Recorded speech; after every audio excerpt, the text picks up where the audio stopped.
शुभ बिहानी।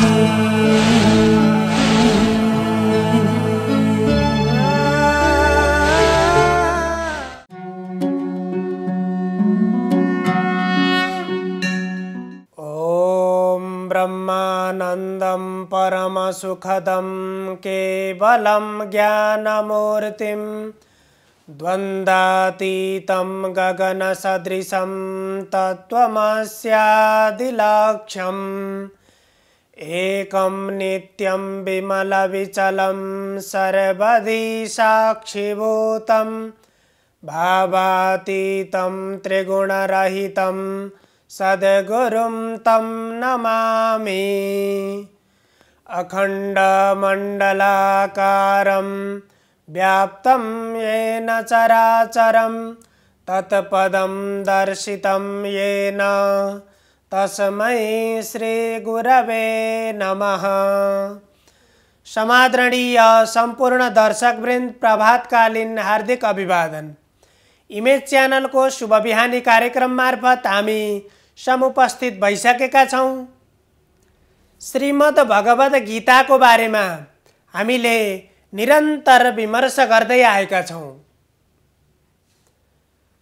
ममता र कर्तव्य कर्म यी दुईवटामा के उपयुक्त हुन्छ, अर्थात दुईवटा मध्येमा जीवनको निमित्त के उपकारक बन्दछ। हामीले भगवान श्रीकृष्ण र अर्जुनको जुन संवाद भइराखेको छ त्यसको बारेमा चर्चा गरिराखेका छौं। अर्जुनमा त्यो देखिएको मनोभावना र त्यसमा आएको त्यो परिवर्तनले गर्दाखेरि अर्जुनको स्वरूप दुई किसिमको स्वरूप देखियो र कुनै पनि कार्यले र त्यो कार्यको अवस्थाको कारणले परिणामहरू फरक फरक परिणामहरू प्राप्त गर्दछ। यहाँ पनि तदवस्था नै देखिन्छ र जसको कारणले गर्दाखेरि कुनै पनि व्यक्तिको निमित्त कर्तव्य कर्म भनेको अनिवार्य हुन्छ। अर्थात हामीले धर्म र अधर्म भनेर भनिरहँदा शास्त्रविहित कर्मलाई धर्म भनेर भनिन्छ र धर्म भनेको नै कर्तव्य कर्मको अवलम्बन गर्नु हो।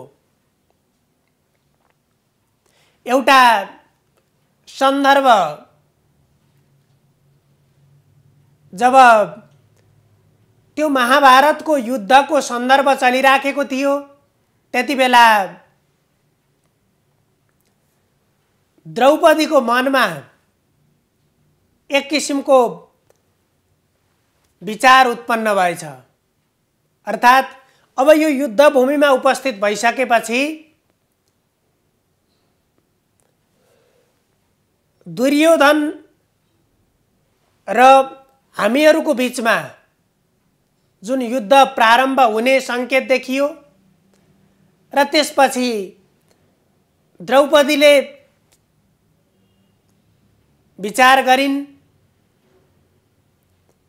अब यो युद्ध प्रारम्भ भइसकेपछि अर्जुनसँग अर्थात पाण्डवहरूसँग युद्ध गर्ने जो दुर्योधनको पक्षका छन् ती पक्षमा शक्तिशाली भनेका तीनजना व्यक्ति छन्, द्रोणाचार्य, भीष्म पितामह र कर्ण। अब ती तीनवटा मध्ये द्रोणाचार्य जो सबैका गुरु हुनुहुन्छ,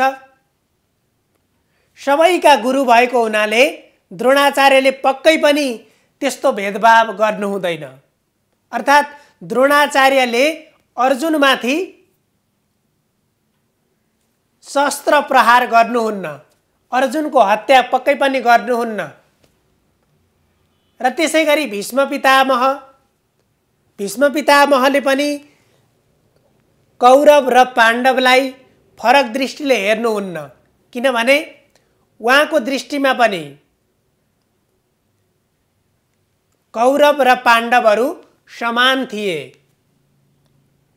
अब रहे एकजना कर्ण। तर कर्णले अर्जुनको हत्या गर्न सक्दछन् भन्ने मनोभावना द्रौपदीको मनमा पलाएछ। द्रौपदीले विचार गरिन्, अब कर्णलाई गएर, कर्ण पनि पाण्डवहरूकै दाजुभाइ थियो, तर त्यो वास्तविकता उलाई थाहा थिएन। आफ्नो वंशको बारेमा, आफ्नो जन्मको बारेमा कर्णलाई त्यति बेला बोध थिएन। अब गएर यदि कर्णलाई मैले यो कुरा बुझाउन सकेँ भने कर्ण पनि हाम्रै पक्षमा आउँछ। त्यसपछि अर्जुनलाई कसैले पनि युद्धमा मार्न सक्दैन। त्यसपछि हामीले विजय प्राप्त गर्न सकिन्छ भन्ने विचार मनमा आयो। त्यसपछि द्रौपदीले गएर कर्णलाई भेटिन् र तिमी कर्ण त्यति बेला गङ्गाजीको तटमा बिहानको समयमा सन्ध्या वन्दन गरिराखेका थिए। द्रौपदी त्यही गएर कर्णलाई जप गरिराखेको, सन्ध्या वन्दन गरिराखेको अवस्थामा देखिन्। त्यसपछि शान्त भएर त्यही बसिराखिन्। जब मध्याह्न काल भयो, त्यसपछि आफ्नो तपस्या पूरा भइसकेपछि, सन्ध्या वन्दन पूरा भइसकेपछि कर्ण जागे, अर्थात् कर्णले अगाडि द्रौपदीलाई देखे। द्रौपदीलाई देखेपछि सम्मान भाव व्यक्त गरे। त्यसपछि द्रौपदीले कर्णलाई भनिन्, तिम्रो वास्तविकता, तिमी भनेका सूर्यपुत्र, तिमी र अर्जुनमा केही पनि फरक छैन। जो पञ्च पाण्डवहरू छन् तिनीहरू र तिमी भनेको समान भाइ भाइ हौ। त्यसकारणले गर्दाखेरि आफ्नै भाइसँग, आफ्नै दाजुभाइसँग, आफ्नै बन्धुहरूसँग तिमीले कसरी युद्ध गर्छौ र तिमी के कारणले गर्दाखेरि तिमी दुर्योधनको पक्षमा गएर आफ्नै भाइसँग युद्ध गर्न तम्सिएका छौ? तिम्रो जन्म कसरी भएको त्यसलाई तिमीले थाहा पाउनुपर्छ भनेर द्रौपदीले कर्णलाई भनिन्। र त्यहाँ जुन एउटा ममताको भाव, मेरा बन्धु बान्धव हुन्, त्यसकारण तिमीले आफ्ना बन्धुसँग युद्ध गर्नु उपयुक्त छैन भनेर द्रौपदीले कर्णलाई बताइसकेपछि त्यति बेला कर्णले जवाफ दिन्छन्। द्रौपदीलाई कर्णले भन्छन्, म दुर्योधनसँग बसेको छु, मेरो सम्पूर्ण पालन पोषण, सबै कुराहरू, मेरो जीवन निर्वाह दुर्योधनकै कारणले गर्दा भइराखेको छ। मैले दुर्योधनकै नुन खाएर बसेको छु। त्यसकारण अझ यो युद्ध कर्ममा कहिले पनि यसरी धोका दिनु मिल्दैन। मैले मेरा बन्धु बनेर, मेरा भाइ बनेर म आफ्नो कर्तव्यबाट वञ्चित हुन मिल्दैन। मैले नुनको सोझो गर्नै पर्छ। तर म यो युद्ध कर्मबाट, अर्थात् जुन दुर्योधनको पक्षबाट म उपस्थित भएको छु, यहाँबाट म पछाडि हट्न हुँदैन। यो मेरो कर्तव्य कर्मभित्र पर्दैन। मेरो कर्तव्य कर्म भनेको म जुन कर्मको निमित्त म यहाँ उपस्थित भएको छु त्यो मैले गर्नै पर्छ। मैले एउटा गर्न सक्छु। हजुरले भनेअनुसार द्रौपदीलाई कर्णले भन्छन् पञ्च पाण्डवहरू अर्थात् जो 5 जना छन् अर्जुन बाहेक अरू कसैलाई पनि मैले मार्दिन युद्धमा। कसैलाई पनि कसैमाथि पनि मैले शस्त्र प्रहार गर्दिन। र जो 5 जना पाण्डवहरू उपस्थित भएका छन् र तिनीहरूमध्ये यदि यो युद्ध भइहाल्यो भने पनि कि अर्जुन मर्छन् कि म मर्छु कर्णले भन्छन्। र अर्जुन बचे पनि म मरेर अर्जुन बाँचेछन् भने पनि 5 वटा पाण्डवहरू रहन्छन् नै। यदि म मरे अर्जुन बाँच्दाखेरि पनि 5 वटा भइहाले र अर्जुन मरे र म बाँचे भने पनि हामी दाजुभाइ हो, हामी 5 जना रहन्छौँ। त्यसकारण हजुरले यसमा चिन्ता गर्नु पर्दैन। र यति बेला मैले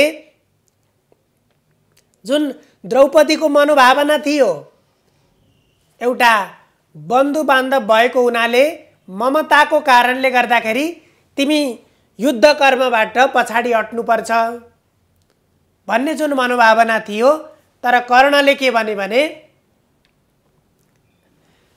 यो कर्तव्य कर्म भएको हुनाले युद्धमा आइसकेपछि अब युद्ध गर्दाखेरि कुनै पनि नोक्सान छैन। जति नोक्सान अब यो युद्ध भूमिबाट पछाडि जाँदाखेरि हुन्छ त्योभन्दा कम नोक्सान युद्ध गर्दाखेरि हुन्छ। र म यो कर्तव्य कर्मबाट म विचलित पनि हुन्न, हजुरको भनाइलाई पनि मैले सम्मान गर्छु भन्ने किसिमको भावना व्यक्त गरेर त्यहाँ कर्तव्य कर्मलाई प्रधान रूपमा व्यक्त गरेका थिए। त्यस्तै गरी यहाँ पनि भगवानले त्यही भावना अब अर्जुनमा अत्यन्त ठुलो परिस्थिति सिर्जना भएको छ, यहाँ अत्यन्त विषम परिस्थिति उत्पन्न भएको छ। त्यसैले भगवानले भन्नुहुन्छ कुतस्त्वा कस्मलमिदं विषमे समुपस्थितम्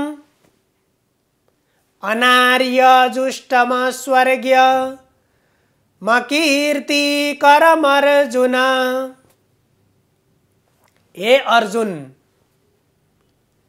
तिमी अत्यन्त यो विषम परिस्थितिमा उपस्थित भएका छौ। अर्थात् युद्ध गर्नको लागि युद्धभूमिमा उपस्थित भएका छौ। अब यहाँबाट तिमी अहिले जुन विचार तिमीले व्यक्त गरेका छौ, जुन कातरपन तिमीले व्यक्त गरेका छौ, यो भनेको क्षेत्रीयोचित धर्मभित्र यो पर्दैन। त्यसकारण तिमीले के गर्नुपर्छ, तिमीले यो जुन विचार व्यक्त गरेका छौ यो विचारबाट तिमी माथि उठ्नुपर्छ। यो विचार भनेको तिमीमा मोहको कारणले उत्पन्न भएको विचार हो। तिम्रो वास्तविक भित्री विचारलाई, तिम्रो अन्तर हृदयको विचारलाई बाहिर प्रस्फुटित गर्नुपर्छ। र जुन भावना, जुन स्वभाव र अवस्था तिमीले यहाँ व्यक्त गर्यौ यो तिम्रो निमित्त कुनै पनि हिसाबले कल्याणकारक छैन। यहाँ यसबाट प्राप्त हुने फल उपकारक छैन भनेर भगवानले भन्नुहुन्छ। यहाँ तीनवटा कुरालाई भगवान श्रीकृष्णले संकेत गर्नुभएको छ, यहाँ व्यक्त गर्नुभएको छ।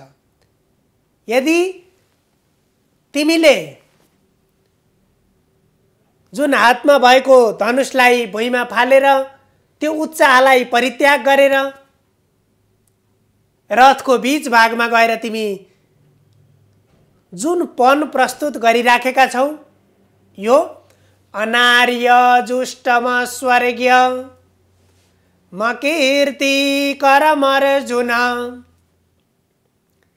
यहाँ अनार्य, अस्वर्गीय र अकीर्तिकरम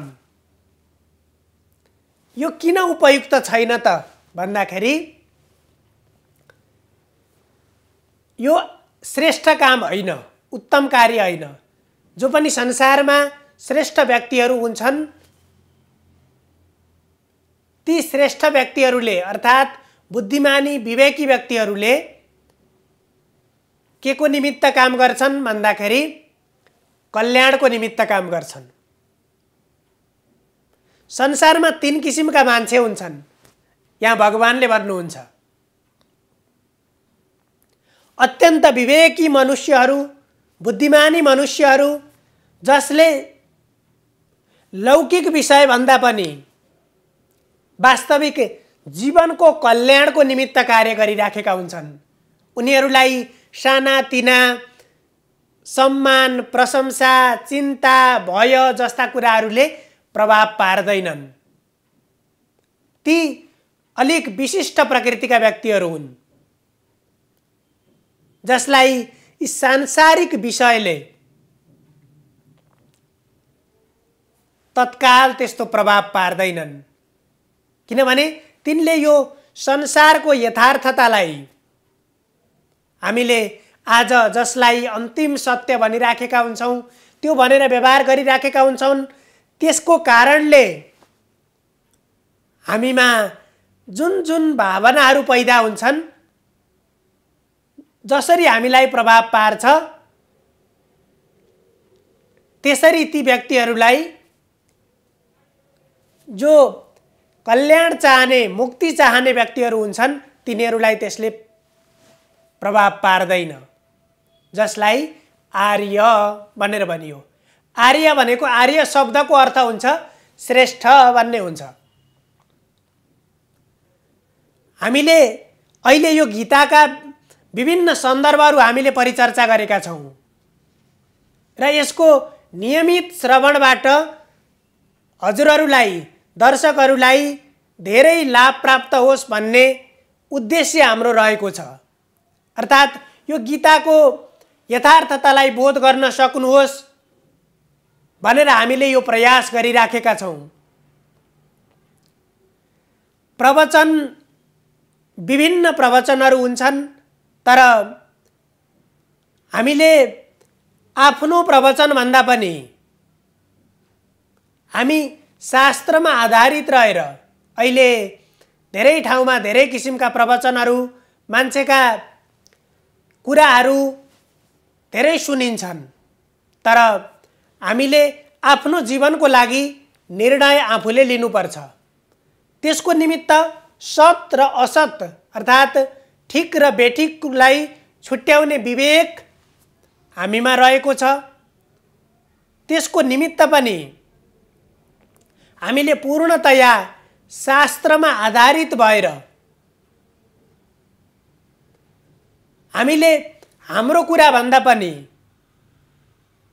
मैले यहाँबाट व्यक्त गर्दाखेरि मेरो कुरा भन्दा पनि म यहाँ पूर्णतया शास्त्रलाई नै निमित्त मानेर, शास्त्रलाई नै आधार मानेर हामी एक एक शब्द, वाक्य र श्लोकहरूको यथार्थ भावलाई, वास्तविक मर्मलाई हामीले प्रस्तुत गर्ने प्रयास गरेका छौँ र त्यसबाट त्यो जीवन मुक्तिको मार्ग, त्यो कल्याणको मार्ग हामीले बोध गर्न सकिन्छ। अर्जुन जस्ता व्यक्तिलाई भगवान श्रीकृष्णले त्यहाँ बताउँदै हुनुहुन्छ र पनि यो सजिलै, किनभने जीवनमा आएपछि संसारमा आएपछि संसारको स्वरूपले हामीलाई पनि ग्रहण गर्छ र त्यसको प्रभाव मानवमा पनि स्वतः स्फूर्त रूपमा हुन्छ र त्यसबाट मुक्तिको लागि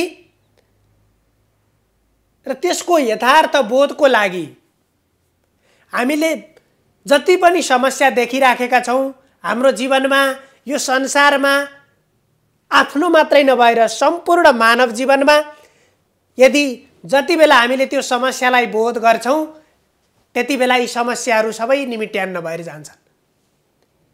त्यसकारण त्यो बोध गर्न सक्ने आर्य, यहाँ आर्य अनार्य भनेर भगवान श्रीकृष्णले अर्जुनलाई भन्नुहुन्छ। श्रेष्ठ व्यक्तिले यस्तो काम गर्दैन।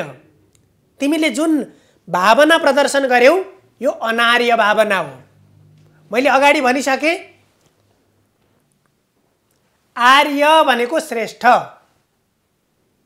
भने अनार्य यो श्रेष्ठ व्यक्तिले गर्ने कार्य होइन। अर्को अनार्य जुष्टम स्वर्ग्य र अस्वर्ग्यम। अर्को मैले 3 किसिमका मान्छे भनेको थिएँ। एउटा कल्याण चाहने मानिस श्रेष्ठ व्यक्ति भने दोस्रो नम्बरमा पुण्यात्माहरू अर्थात् पुण्य कर्म गरिसकेपछि स्वर्ग प्राप्तिको निमित्त गरिने कर्महरू र तिमीले यो कर्म गरेर कल्याण प्राप्ति त नहुने नै भयो। दोस्रोमा मध्यम किसिमका मानिसहरूले गरे जस्तै अर्थात् पुण्यात्म व्यक्तिहरूले जो स्वर्गका निमित्त स्वर्ग प्राप्तिको निमित्त कर्म गरिराखेका हुन्छन् त्यसरी तिमीले यो कर्मबाट स्वर्ग पनि प्राप्त गर्दैनौ। तेस्रो नम्बरका मानिसहरू हुन्छन् उनीहरूले कल्याण भन्दा पनि स्वर्ग भन्दा पनि कीर्तिको निमित्त यश प्राप्तिको निमित्त यो संसारमा कीर्ति फैलियोस्, कीर्ति लामो समयसम्म रहिरहोस् भन्नको निमित्त कर्म गर्ने खालका मानिसहरू हुन्छन्। त्यसरी तिमीले गरेको यो कर्मबाट न त कल्याण प्राप्त हुन्छ, न त स्वर्ग प्राप्त हुन्छ, न त कीर्ति प्राप्त हुन्छ। त्यसकारण यो कुनै पनि हिसाबले यो उपयुक्त छैन भनेर भगवान श्रीकृष्णले अर्जुनलाई भन्नुहुन्छ। सर्वे भवन्तु सुखिनः, सर्वे सन्तु निरामया, सर्वे भद्राणि पश्यन्तु, मा कश्चित् दुःखभाग् भवेत्। हजुरहरूको दिन मङ्गलमय बनोस्। धन्यवाद।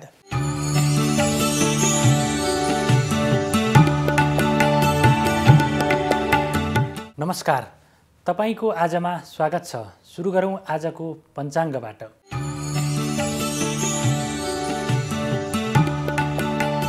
आज मिति 2078 साल कार्तिक 26 गते शुक्रबार, तदनुसार 2021 नोभेम्बर 12 तारिक, नेपाल सम्वत 1142, कार्तिक शुक्ल पक्ष अष्टमी तिथि बिहान 10:43 रहनेछ भने त्यसपछि नवमी तिथि प्रारम्भ हुनेछ। धनिष्ठा नक्षत्र आज चन्द्रमा बिहान 8:20 मकर राशिमा रहनेछन् भने त्यसपछि कुम्भ राशिमा प्रवेश गर्नेछन्। वृद्धि योग बिहान 10:38 रहनेछ भने त्यसपछि ध्रुव योग प्रारम्भ हुनेछ।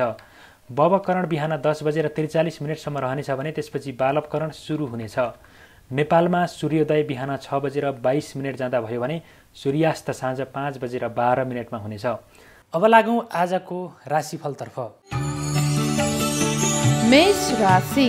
मेष राशि हुनेहरूका लागि आजको दिनमा प्रतीक्षित कार्यले सफलता प्राप्त गर्नेछ। लामो समयदेखि रोकिएका कार्यहरूमा सफलताका साथ पुरा गर्न सकिने आजको लागि उत्तम समय हो।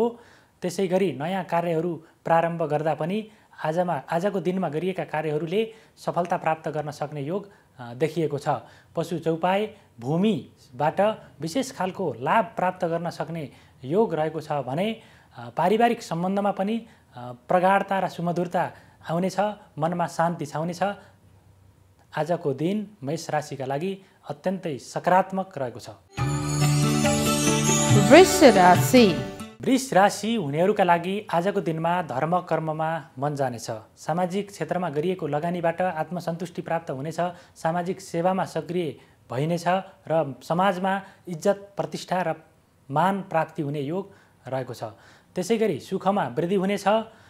सन्तान पक्षबाट केही असन्तोषको स्थिति देखा परे पनि दाम्पत्य जीवन भने सुमधुर रहने देखिन्छ। मिथुन राशि मिथुन राशि हुनेहरूका लागि आजको दिनमा केही प्रतिकूलताको स्थिति सामना गर्नुपर्ने देखिन्छ। आम्दानीको क्षेत्रमा केही क्षति हुने अवस्था रहन्छ भने खर्चको स्थिति पनि त्यत्तिकै रूपमा बढेर जानेछ। साझेदारीमा गरिएका कार्यहरूबाट अत्यन्तै खालको नोक्सानी बेहोर्नुपर्ने स्थिति रहन्छ भने शत्रुहरू पनि प्रबल रूपमा प्रस्तुत हुँदा आफूलाई प्रतिरक्षा गर्न केही गाह्रो कठिनाइ उत्पन्न हुन सक्ने देखिन्छ। कर्कट राशि कर्कट राशि हुनेहरूका लागि आजको दिनमा यात्राको योग रहेको छ। वैदेशिक यात्राको लागि भने आजको दिनमा त्यति राम्रो मान्न सकिँदैन। त्यसैगरी शत्रु पक्ष पनि आजको दिनमा बलियो त रहनेछ, तर तपाईले पनि उसलाई शत्रु पक्षलाई विजय प्राप्त गर्न सक्ने सामर्थ्य प्राप्त गर्ने उत्तिकै प्रबल योग रहेको छ। त्यसैगरी आम्दानीमा केही सुधार हुनेछ र अध्ययन अध्यापनको क्षेत्रमा भने केही आलस्यता बढ्न सक्ने स्थिति रहन सक्छ। सिंह राशि सिंह राशि हुनेहरूका लागि आजको दिनमा विवाद झैझगडामा फस्नुपर्ने स्थिति देखिन्छ। त्यसैगरी अपव्ययको कारणले गर्दाखेरि आर्थिक सङ्कटको स्थिति पनि सामना गर्नुपर्ने अवस्था हुन सक्छ।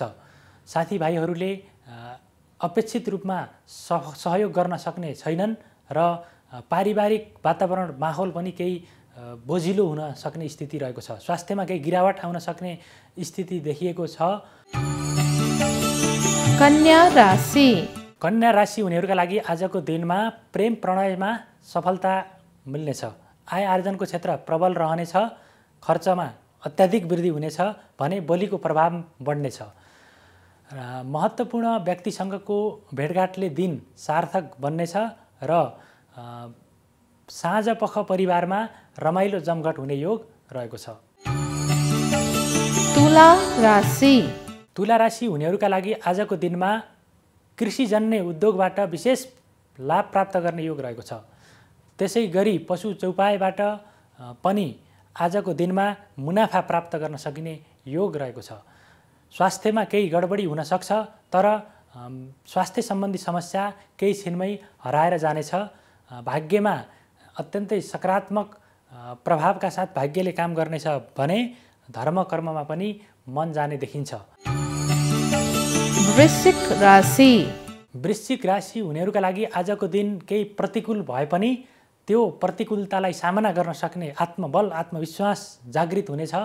मनमा आत्मबल दह्रो बनाएर काम गरेको हुँदा गर्ने भएकाले काममा पनि सफलता मिल्ने देखिन्छ।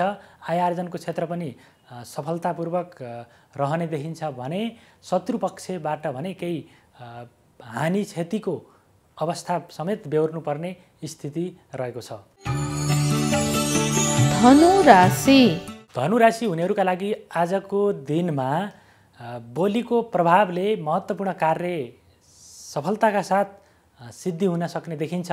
नयाँ मान्छेलाई पनि बोलीको प्रभावमा पार्न सकिएर आफ्नो अपेक्षित इच्छित इष्ट मनोकामनालाई पुरा गर्न सहयोग मिल्नेछ।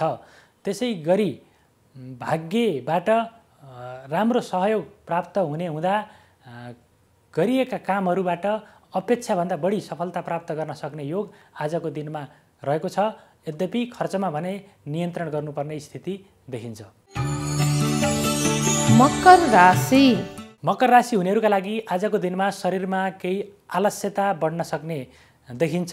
स्वास्थ्यमा केही गिरावट आउन सक्ने भएकाले काम गर्न मन लाग्ने छैन।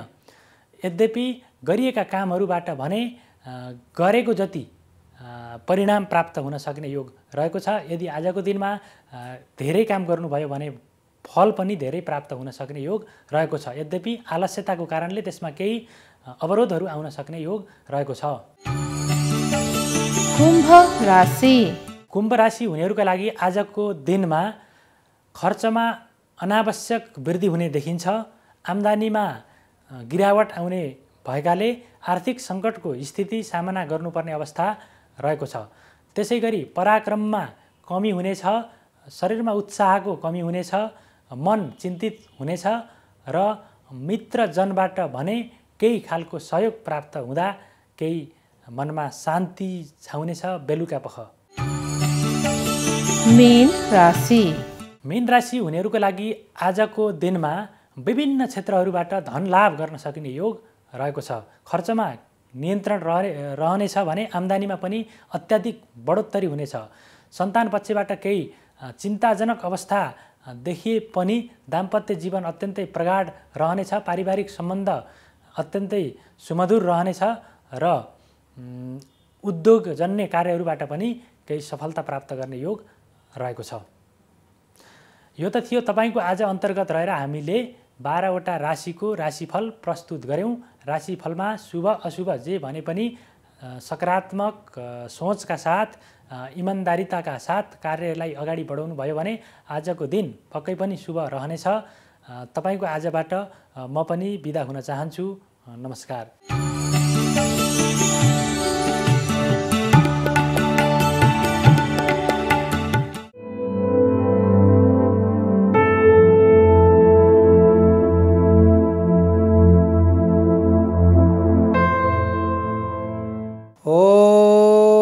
कृष्णाय वासुदेवाय हरये परमात्मने प्रणतक्लेशनाशाय गोविन्दाय नमो नमः।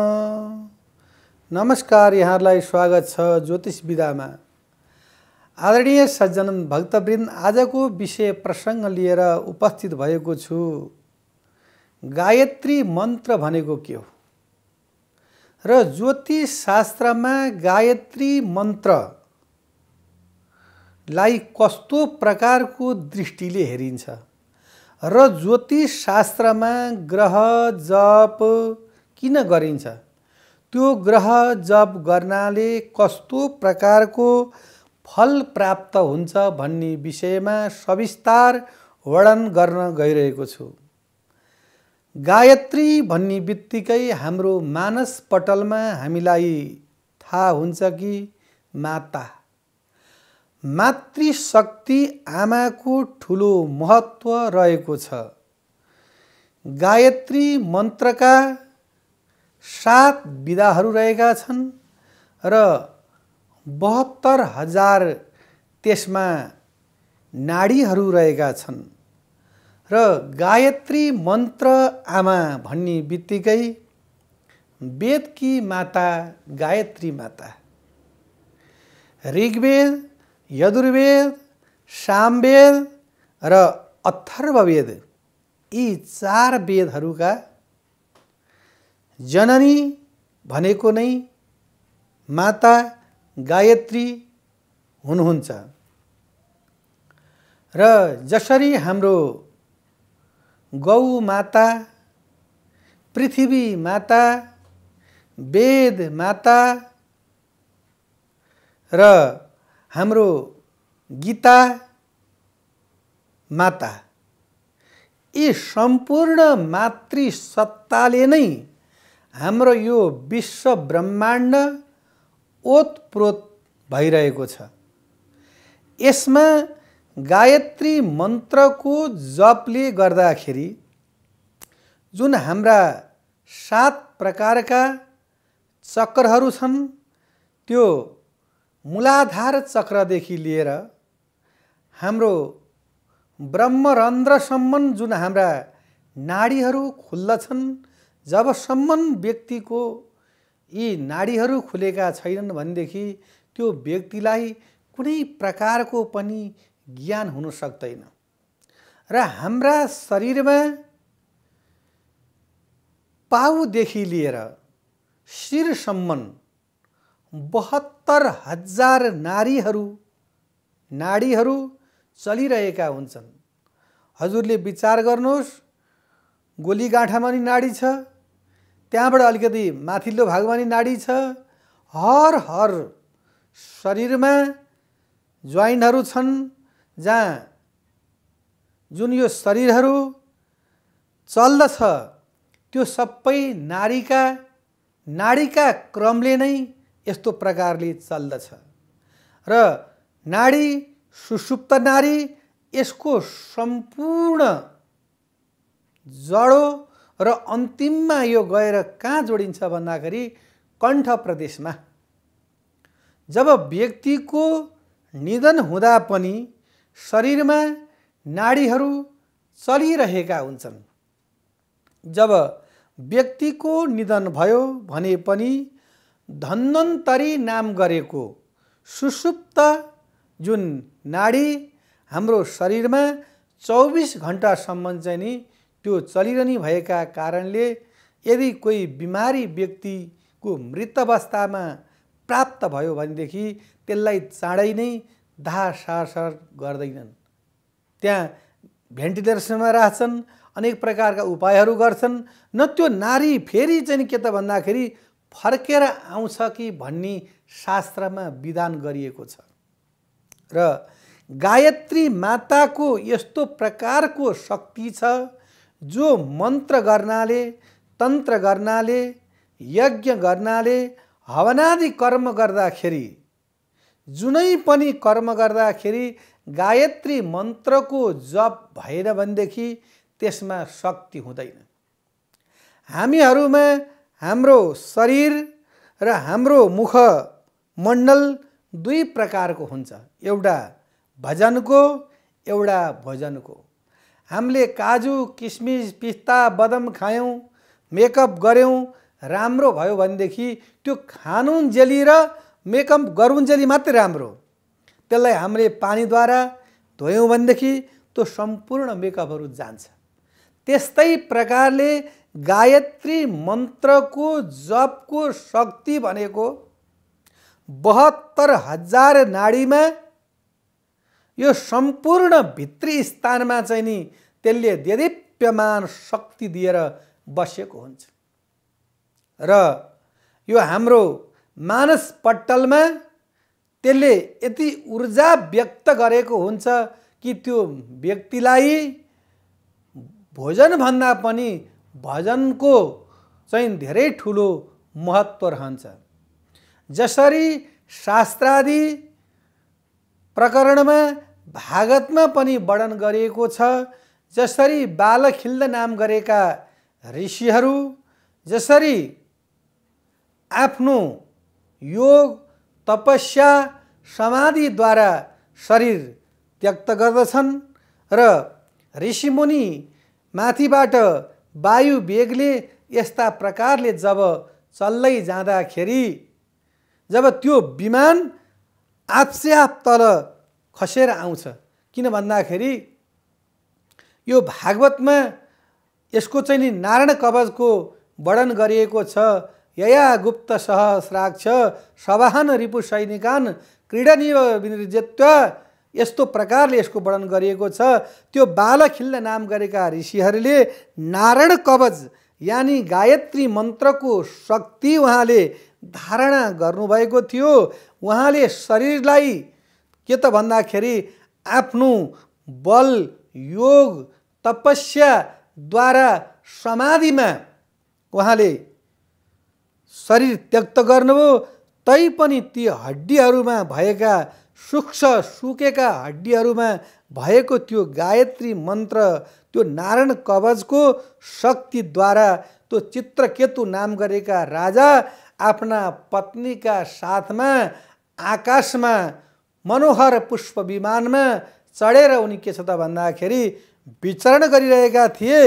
एकसाथ नै त्यो चाहिँ नि जब त्यो हड्डीभन्दा माथि चाहिँ नि त्यो शक्तिले जसरी पृथ्वीको गुरुत्वाकर्षण शक्तिले त्यसलाई तान्छ, त्यस्तै प्रकारले त्यो मन्त्र शक्तिले त्यसलाई तान्यो।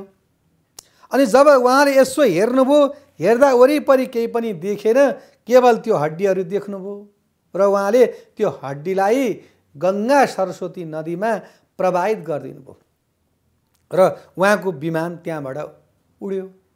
भन्नाको मतलब हामीले जसरी हामी खान्छौँ, हिँड्छौँ, बोल्छौँ, हामीले मानवताको व्यवहारहरू गर्छौँ, त्यो हाम्रो शरीरमा एउटा ऊर्जा हुन्छ।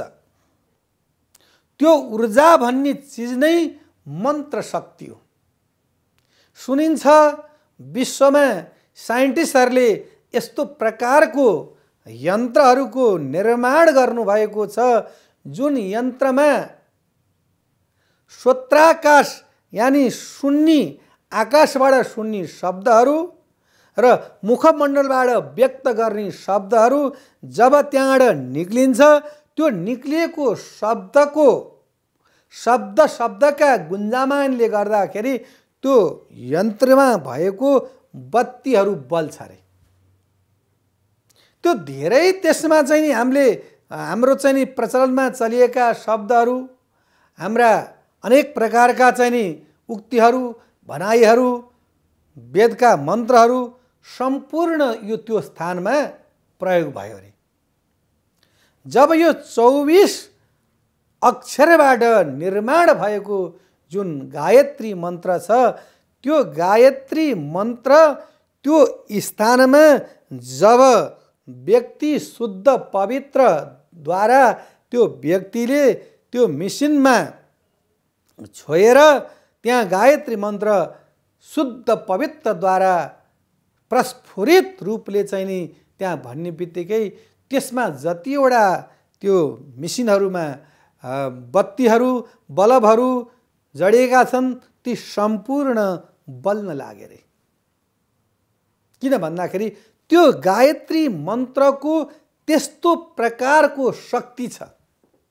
जसरी हजुरहरूलाई दृष्टान्तको रूपमा यदि हजुरहरूले बुझ्न, हेर्न र सुन्न चाहनुहुन्छ भनेदेखि जसरी ठुला ठुला सोम महायज्ञहरू गर्दाखेरि अग्निद्वारा त्यो दियो प्रज्वलित गरिँदैन, जसरी सलाई भयो, अहिले लाइटर भयो, अन्य प्रकारका बलिराखेका आगोद्वारा त्यसमा दियो कहिल्यै पनि जलाइँदैन।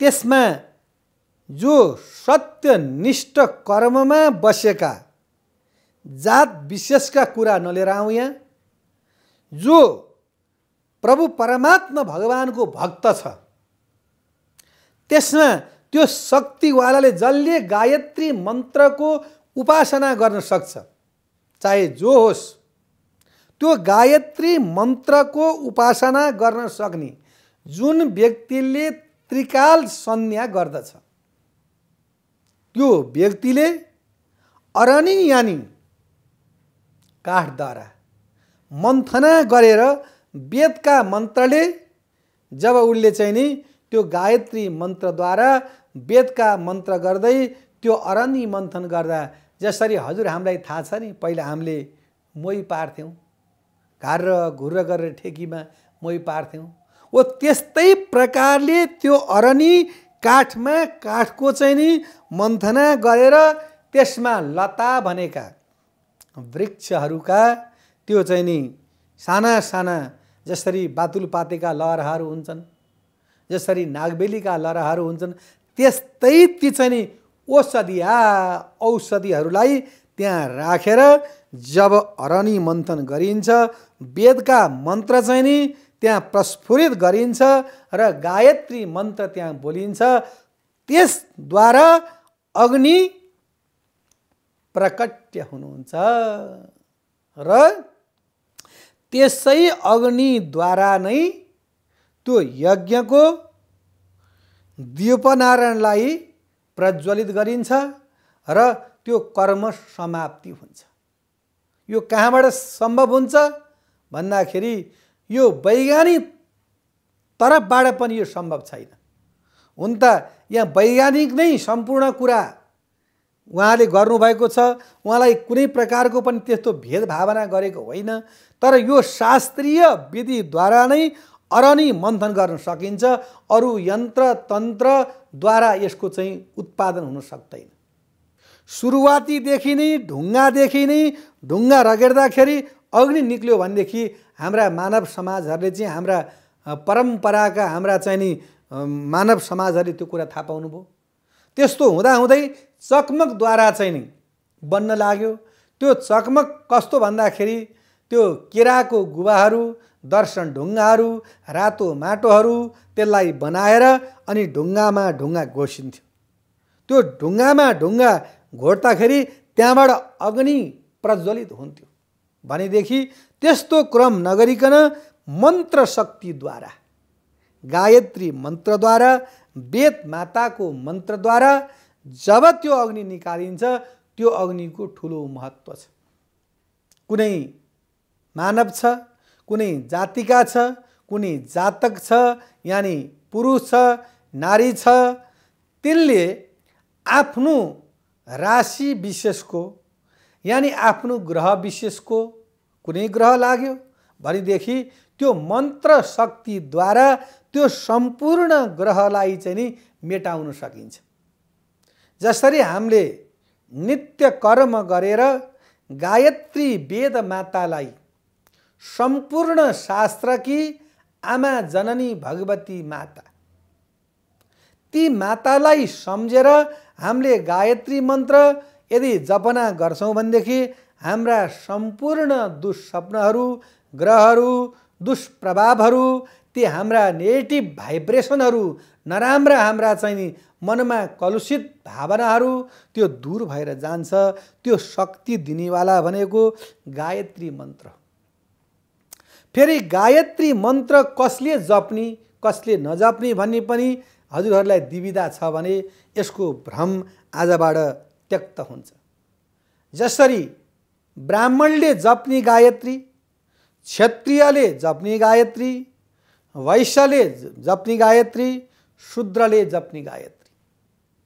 ब्राह्मण, वैश्य, क्षत्रिय र शूद्र जुन हाम्रो शास्त्रले वर्णन गरिएको छ, जबसम्म भक्ति परम्परामा ऊ जाँदैन, जबसम्म उसले भगवानमा प्रेरित भएर चिन्दैन, तबसम्म उसले आफ्नो वर्णको धर्मलाई पालन गर्न पर्ने शास्त्रीय विधान छ। अब मान्ने नमान्ने यो समाजको परम्परा हो।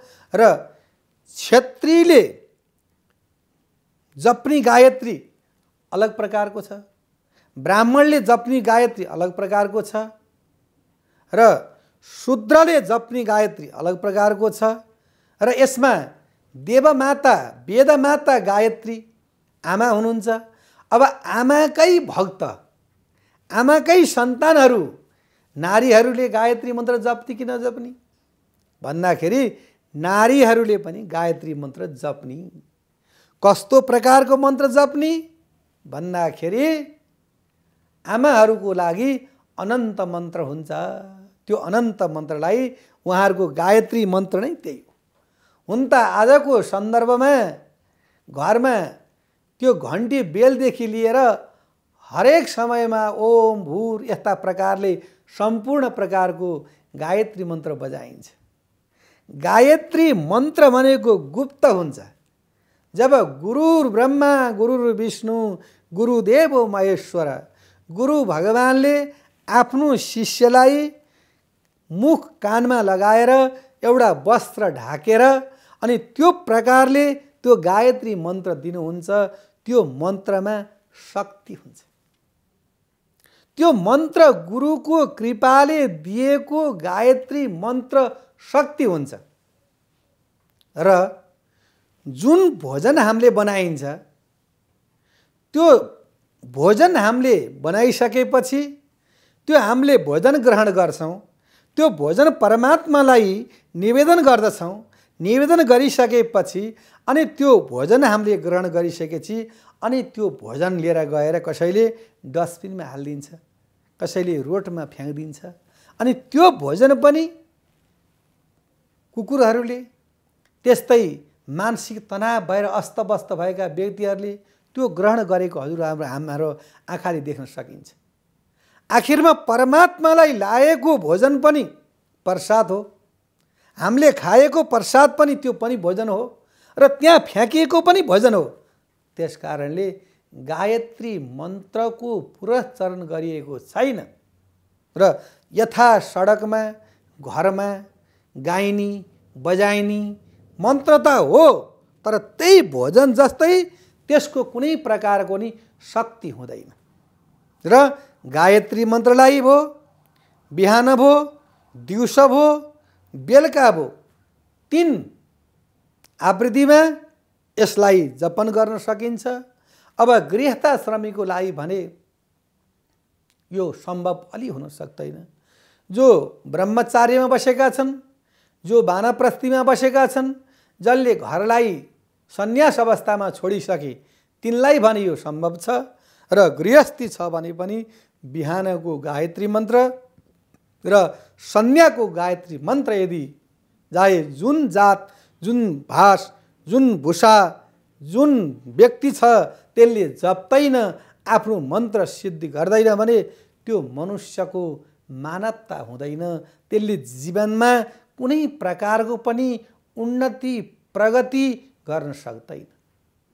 र हाम्रो शक्ति भनेकै हाम्रो मूलाधार चक्रद्वारा हाम्रो 72,000 नाडीलाई प्रस्फुरित गराउने, चल्ने र हामीलाई शक्ति प्रदान गर्ने। हाम्रा नेत्रहरूले, आँखाहरूले हाम्रो पुरै दृष्टिगोचर गरिरहेका छन्। यी कर्णहरूले सम्पूर्ण चिजलाई श्रोत्राकाशद्वारा सुनिरहेका छन्। यो छाला पर्शद्वारा तातो चिसोको ज्ञान भइरहेको छ। म को हुँ, म कहाँबाट आएँ, म कहाँ जाने, मैले के कर्म गर्नुपर्दछ, त्यो सम्पूर्ण विषय वासना र त्यो सम्पूर्ण कर्मको भोग विलासा कसरी गर्ने र मेरो कर्तव्य के हो, म मानवको कर्तव्य के हो भन्ने विषय जबसम्म गुरुद्वारा ऊ शिक्षित हुँदैन, जब गायत्री मन्त्रको उसले उपासना गर्दैन भनेदेखि त्यसका सम्पूर्ण जीवन शून्य दोषै दोषमा व्यक्त भएर जान्छ। जसरी मानुस हाम्रो ग्रह बिग्रियो, हामीले ग्रह शान्ति गरियो, जस्तो शनि दोष लाग्यो हामीलाई। अब शनि दोष लागिसकेपछि हामीले हरि ओम सन्नो देवीरेविष्टापो भवन्तु पितये संयो रवि स्रवन्तु न ओम सम शनिश्चराय नमः भएर त्यो शनिको हामीले चाहिँ के त भन्दाखेरि उपासना गर्यो। र देवीको दोष हो भने गायत्री मन्त्रको उपासना गरियो। अनि हाम्रो पितृहरूको दोष भयो भने हामीले पितृहरूको उपासना गरियो। त्यस्तो प्रकारको उपासनाले नै र त्यो मन्त्र जपले नै, त्यो शक्तिले नै, त्यो सिद्धिले नै हामीलाई सम्पूर्ण कार्यबाट हामीलाई फल प्राप्त हुन्छ। र हजुरहरूले विचार गर्नुहोस्, यदि हजुरहरू त नित्य गर्नुहुन्छ होला, यदि गर्नु भएको छैन भने आजैबाट विचार गर्नुहोस्। मानव चोलामा यदि गायत्री मन्त्रको पुरस्चरण भएको छैन र गायत्री माताको ध्यान गर्नुभएको छैन र गायत्री मन्त्रको साँझ बिहान अहर्निश यसको मन्त्र जप गर्नु भएको छैन भनेदेखि हजुरहरूलाई जीवनमा सुख, शान्ति, समृद्धि हुन सक्दैन। त्यसै कारणले शुद्ध पवित्र एक भक्ति, एक शक्ति, एक चित्त भएर आजैबाट जबसम्म यो शरीरमा कलेबरमा प्राण रहन्छ तबसम्म जननी वेद माता गायत्री मन्त्रको जाप गर्नुहोस्। जीवन उन्नति, प्रगति, सुस्वास्थ्य होस् भन्दै आजको कार्यक्रमबाट बिदा चाहन्छु। हस्त नमस्कार। शुभ बिहानी।